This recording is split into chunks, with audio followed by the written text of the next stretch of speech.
session ৬.৩ নেতৃত্ব অনুশীলন ২ football খেলা সময় ৩০ মিনিট উদ্দেশ্য দলের কর্মকৌশল পরিচালনা করার সময় খেলোয়াড়দের নেতৃত্বে সক্ষমতা উন্নতকরণ দলের কর্মকৌশল সম্পাদন করার জন্য লক্ষ্য দলের অধিনায়কের নেতৃত্বে পূর্বে অর্জিত ডিফেন্স ও আক্রমণ কৌশল এবং কসরত চর্চা করা অনুশীলনের নির্দেশনা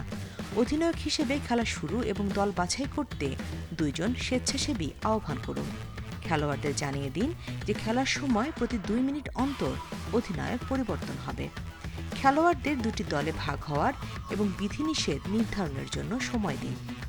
কোচ এই খেলার প্রক্রিয়ায় একজন খুব বাজে রেফারি হবেন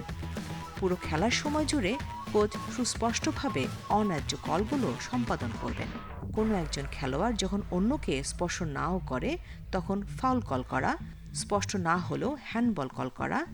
খেলোয়াড়দের বিশ্বাস করাতে হবে যে আপনি অসচেতনতাবশত এই অন্যায্য আচরণগুলো করছেন খেলার প্রক্রিয়া আপনি কোচ ভুল কল করার সাথে সাথে খেলোয়াড়দের প্রতিক্রিয়া পর্যবেক্ষণ করুন বিশেষত অধিনায়কের প্রতিক্রিয়া প্রতি ২ মিনিট পর পর অধিনায়ক পরিবর্তন করার সংকেত দিন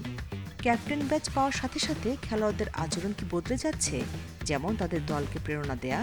বিন্যস্ত বা সংগঠিত করা তা লক্ষ্য করুন দ্বিতীয়বার খেলার প্রক্রিয়া একটি বিধি আরও যুক্ত করুন যে মাঠে অধিনায়ক ছাড়া কেউ কথা বলতে বা আওয়াজ তুলতে পারবে না প্রতিফলনে কোচ গাইডলাইনে দেয়া প্রথম প্রতিফলন ও দ্বিতীয় প্রতিফলন অনুসরণ করে আলোচনা শেষ করবেন